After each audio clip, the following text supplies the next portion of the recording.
आपण पाहत आहोत SN न्यूज मराठी. लाईक करा, शेअर करा, सबस्क्राईब करा व रहा आमच्या सोबत अपडेट. मी सरकारचं आभार मानेन की राजे यशवंतराव होळकर इंग्रजी माध्यम निवासी शाळा योजना चालू केली. पण माझी सरकारला आपल्या माध्यमातून दोन स्पेसिफिक प्रश्न आहेत.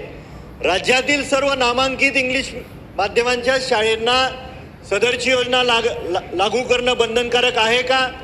आणि दुसरा स्पेसिफिक प्रश्न आहे की राज्यातील सर्व नामांकित इंग्रजी माध्यमांच्या अनिवासी शाळांना ही योजना आपण या योजनेत सहभागी करून घेणार आहात का?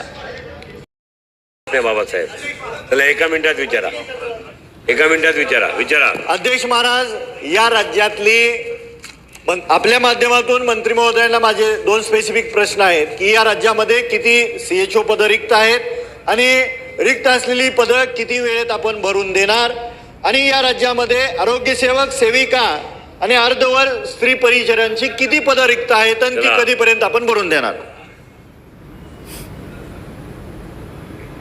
अध्यक्ष महोदय, सन्मान्य सदस्य बाबासाहेब देशमुखांनी प्रश्न जो विचारलाय की CHOची किती पदं रिक्त आहेत पटलावर ठेवा. तर आता प्रश्न असा आहे की आज लगेच माझ्याकडे त्याची आकडेवारी उपलब्ध नाही, परंतु पहिल्या टप्प्यातले CHO सोडून नवीन जाहिरात आम्ही केली. आजच कोर्टामध्ये काही लोक गेले होते, त्याच्याबद्दलची सुद्धा ऑब्जेक्शन्स क्लिअर होतील आणि ती सुद्धा आम्ही CHO भरतोय. आणि अर्धवेळ परिचारिका ज्या